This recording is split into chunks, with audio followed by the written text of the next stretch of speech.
the legendary Sierra Cosworth. Now, these are actually older than me, but I remember them when I was a kid. My dad's best mate had one, and of course his name was Gary. He actually had a sub in the boot, and I remember like standing at the boot lid, like looking in, and he was just blowing my head off with his I don't know, it must have been like trance music back then. It was the max power era.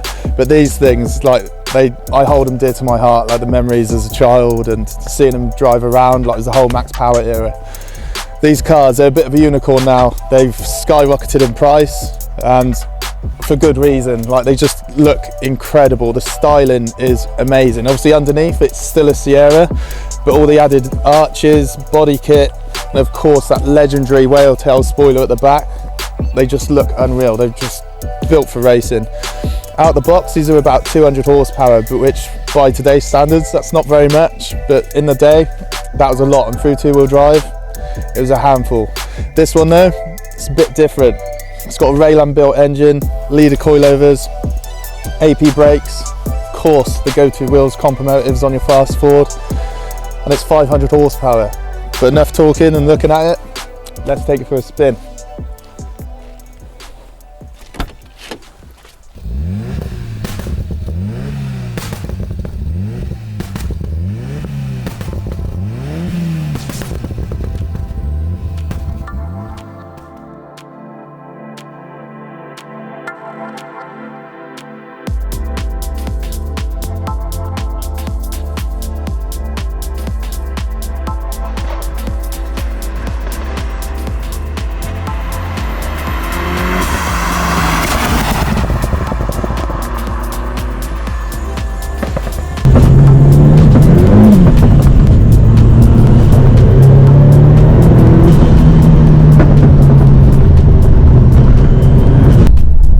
These are very old cars now.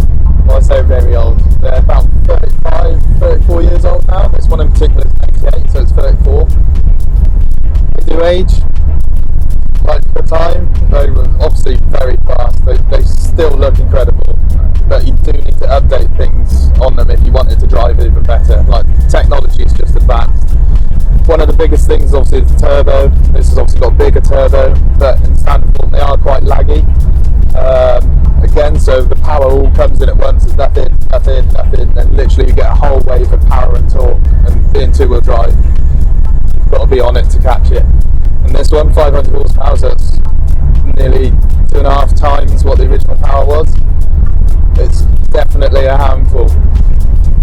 The sound, incredible, and driving it as well, it does feel very special. Like, you look at your mirrors and you can just see that big spoiler hanging out the back. The gearbox is really nice on this one as well. It's got an uprated gearbox. We've actually got short shift and you actually feel a lot more.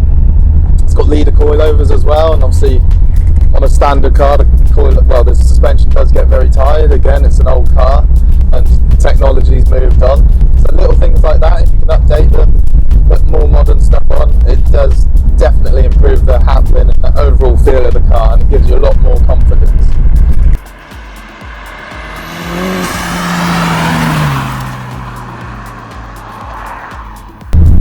So I've probably definitely mentioned it a couple of times. This one's actually got 500 horsepower, which is quite a considerable number.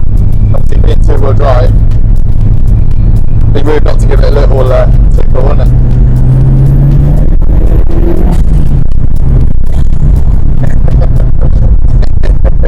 It does pull very well, very well, and there's a little switch down here, which I don't know if you can hear on camera.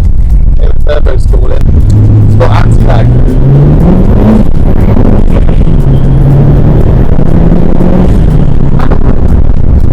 So with anti-lag, you've basically got instant boost.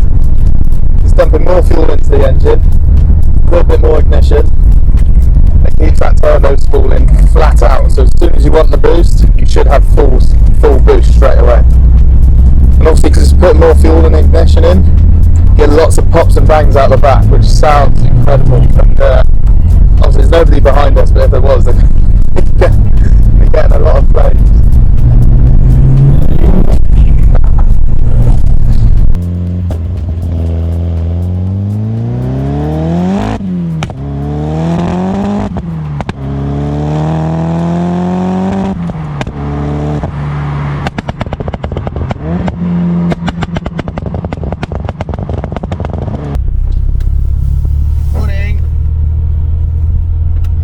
So overall, this Sierra Cosworth, let's give it some scores. Appearance, it's a strong 8 out of 10 for me. I love the look of these things. Big spoiler, arch extensions. This one's got an RS 500 front bumper, which looks even better with the added lip. Compomotive wheels lowered. That's how these should look in my opinion. Usability, 5 out of 10. I mean, earlier I said the seats were really comfortable, but after driving it for a good hour or so, my lower part of my back is dead. Now, that might be that these seats have been retrimmed, because they have, and they might have not put the foam back in the right place, or it might just be old and tired. I don't know, but I couldn't drive this for much longer than a couple of hours. Driving experience, 7 out of 10.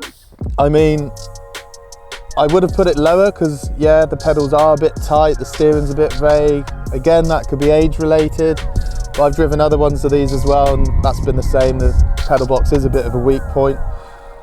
I wasn't even a twinkle in my dad's eye when these were made, so they might have been different when they were brand new, but obviously I don't have a comparison for that. So 7 out of 10, because it does still feel special. It's a Sierra Cosworth, so that does bump it up a little bit. Value. Is it an 80 grand car? Like, a good one of these is upwards of 80 grand. This one's done 69,000 miles. Obviously it's got 500 horsepower, it's got lots of different bits on it, it's been refined a bit. It's been resprayed, underneath's been done. Is it 80 grand? I mean, to look at, it's 80 grand definitely. I don't know, would I spend 80 grand of my money on one? I can definitely think of other cars which would do a lot more and leave me smiling a lot more than this would. So, overall, 7 out of 10. I mean, you can't take away from it that it is a special car. Look at it, driving it, there's lots of people waving at you, they know what it is, but you're not gonna see another one out on the road. But I feel extremely privileged for being able to drive it, but there's little things in the back of your head as well. If you owned one, you'd be like, is something gonna break? Can I fix it if it breaks? Because they're just that rare now and you can't get parts. So I think it'd just be more of a garage queen. It would just sit there looking pretty. You take it out now and then, and I don't think you'd be kicking its head in, which is what it's designed to do. So yeah, 7 out of 10.